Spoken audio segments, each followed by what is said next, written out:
أعوذ بالله من الشيطان الرجيم. تبارك الذي جعل في السماء بروجا وجعل فيها سراجا وقمرا منيرا، وهو الذي جعل الليل والنهار خلفة لمن أراد أن يذكر أو أراد شكورا. وعباد الرحمن الذين يمشون على الأرض هونا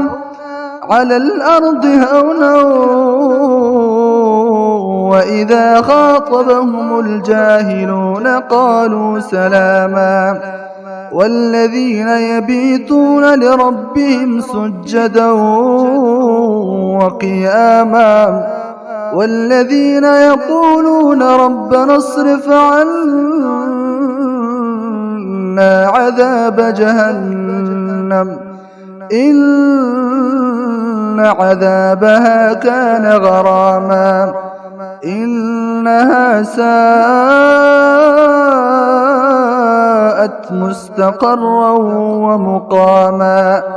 والذين إذا أنفقوا لم يسرفوا ولم يقتروا وكان بين ذلك قواما.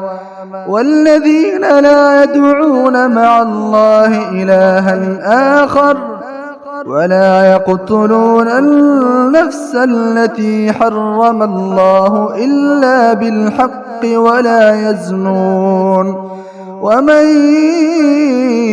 يفعل ذلك يلقى أثاما يضاعف له العذاب يوم القيامة ويخلد فيه مهانا إلا من تاب وآمن وعمل عملا صالحا فأولئك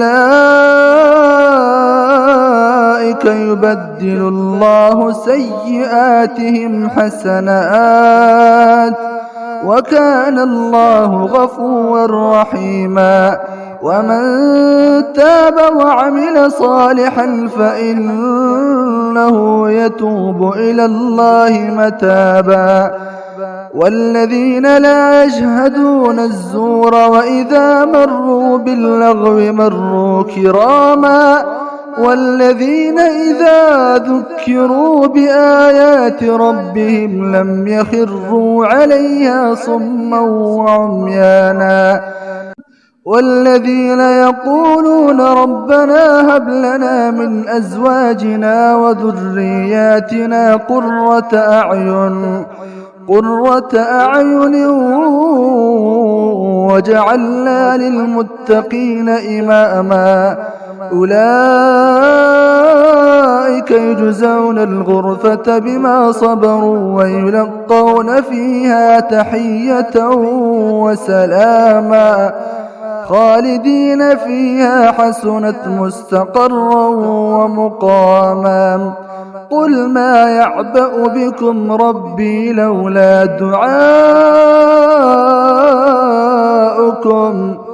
فقد كذبتم فسوف يكون لزاما.